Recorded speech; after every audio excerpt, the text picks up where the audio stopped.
calling for a ceasefire in the Israel-Hamas war.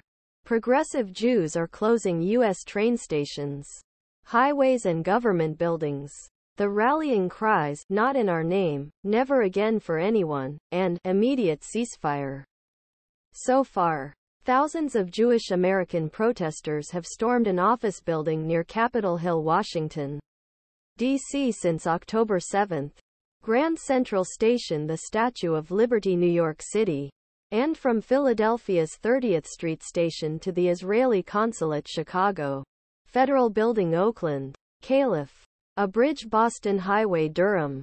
NC calls for a ceasefire align with 66 of U.S. voters who say they strongly agree, or somewhat agree, with the idea, according to an October 1819 poll by Data for Progress, a progressive think tank survey firm.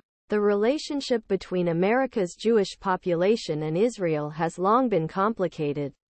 Nearly half say caring about Israel is essential what it means be Jewish, according Pew's 2021 survey, while 16 say it's not important their Jewish identity, and the rest fall somewhere in between, as important but not essential. Other polls also support the finding that public opinions about Israel vary widely.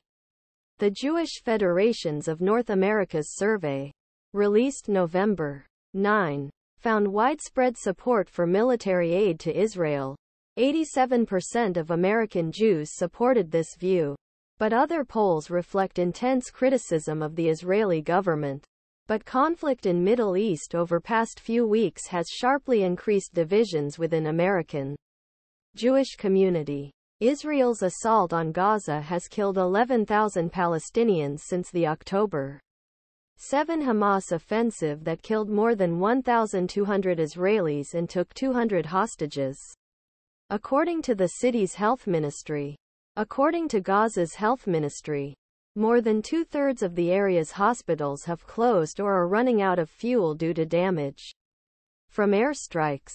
Philippe Lazzarini, Commissioner General, United Nations Relief and Works Agency for Palestinian Refugees in the Near East, said that by end of Wednesday, November 15, more than two-thirds Gaza's population will not have access to clean water.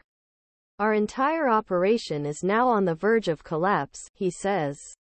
Activists from Jewish Voice Peace occupy the pedestal of Statue Liberty on November 6, 2023 in New York City. Stephanie Keith, more than 2 million people live in Gaza, half of them children, and face the spread of disease and malnutrition as Israel maintains the blockade. Many pro-Palestinian protesters argue that high number of civilian deaths is a sign of the disproportionate response to occupied territory.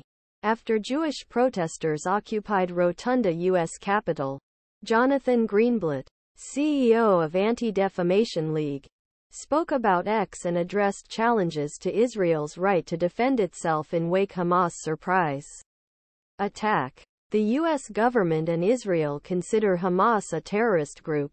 Greenblatt wrote that protesters were radical far-left groups that do not represent the Jewish community and instead